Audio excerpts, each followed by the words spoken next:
శ్రీ వరలక్ష్మి వ్రతకథ ప్రారంభం. పూర్వం కైలాసంలో పరమేశ్వరుడు పార్వతీదేవి హాయిగా కూర్చొని ఉన్నారు.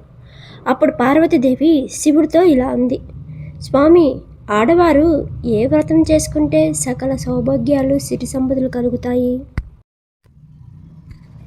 భర్త పిల్లలు చల్లగా ఉంటారు, చెప్పండి స్వామి అని అడిగింది శివుణ్ణి పార్వతీదేవి.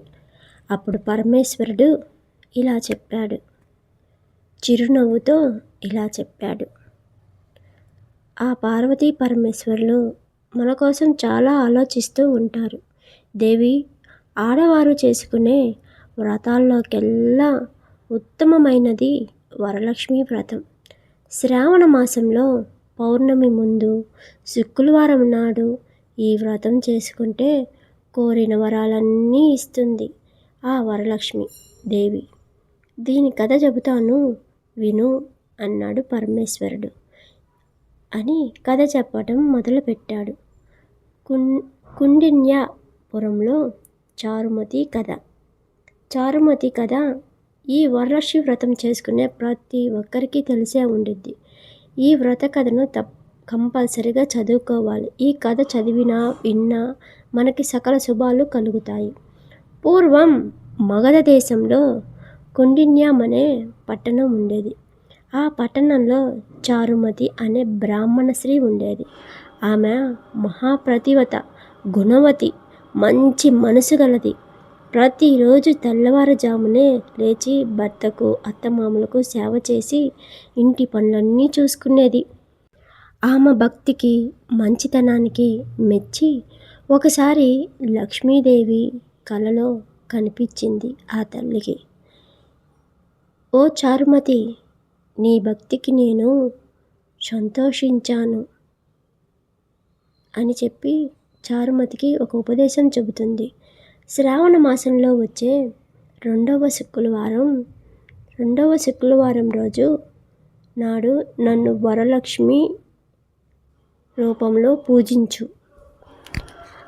మనం చేసుకునే వ్రతమే శ్రావణ మాసంలో వరలక్ష్మి వ్రతం. నీకు సకల సౌభాగ్యాలు శుభాలు జరుగుతాయి. నన్ను ఈ వరలక్ష్మి వ్రతం రోజు పూజించిన వారికి ఇంటి నిండా ఐశ్వర్యం కలుగుతుందని చెబుతుంది అని చెప్పి మాయమైపోయింది. చారుమతి నిద్ర లేచి తన కల గురించి భర్తకు, ఇరుగు పొరుగు ఆడవారికి చెప్పింది.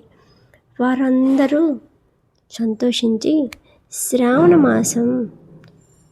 శ్రావణ శుక్రవారం కోసం ఎదురు చూడసాగారు. మనకు కూడా శ్రావణ శుక్రవారాలు అంటే ఎంతో ప్రాముఖ్యం కదా ఆడవాళ్ళకి. శ్రావణ శుక్రవారం రానే వచ్చింది. చారుమతి ఊరి ఆడవారందరూ కలిసి తెల్లవారుజామునే లేచి నదిలో స్నానం చేసి పట్టు బట్టలు కట్టుకొని ఇంటిని శుభ్రం చేసుకొని కలశం స్థాపించి అమ్మవారిని ఆవాహన చేసి పూలతో, పసుపు కుంకుమలతో 9 మూడల తోరణంతో అత్యంత భక్తితో పూజ చేశారు. పూజ చేయంగానే ఒక మహా అద్భుతం జరిగింది. ఆ ఆడవారందరికీ కాళ్ళకు గజ్జలు గల్లు గల్లుమని మోగాయి. చేతులకు దివ్యమైన గాజులు వచ్చాయి. మెడలో చూస్తూ ఉండగానే బంగారు హారాలు వెలిశాయి. వారి ఇళ్ళన్నీ ధనధాన్యాలతో నిండిపోయాయి. వారు అమ్మినంతలోనే వారి ఇళ్ళన్నీ బంగారుమయమయ్యాయి. ఈ వరలక్ష్మి వ్రతానికి అంత మహిమ ఉంది. గుర్రాలు, ఏనుగలు, రథాలతో వారి ఇల్లు కలకలలాడిపోతూ ఉన్నాయి. చారుమతి ఇంటితో పాటు ఆమెతో వ్రతం చేసుకున్న వారందరి ఇళ్లలో సిరి సంపదలు వెల్లువిరిశాయి. లక్ష్మీదేవి కొలువై ఉంది. ఆ తరువాత చారుమతి ప్రతి ఏటా ఈ వ్రతాన్ని క్రమం తప్పకుండా చేస్తూ వస్తూ ఉండేది. ఇలా చేయటం వల్ల సుఖంగా, సంతోషంగా, పిల్లా పాపలతో చల్లగా ఉండి చివరికి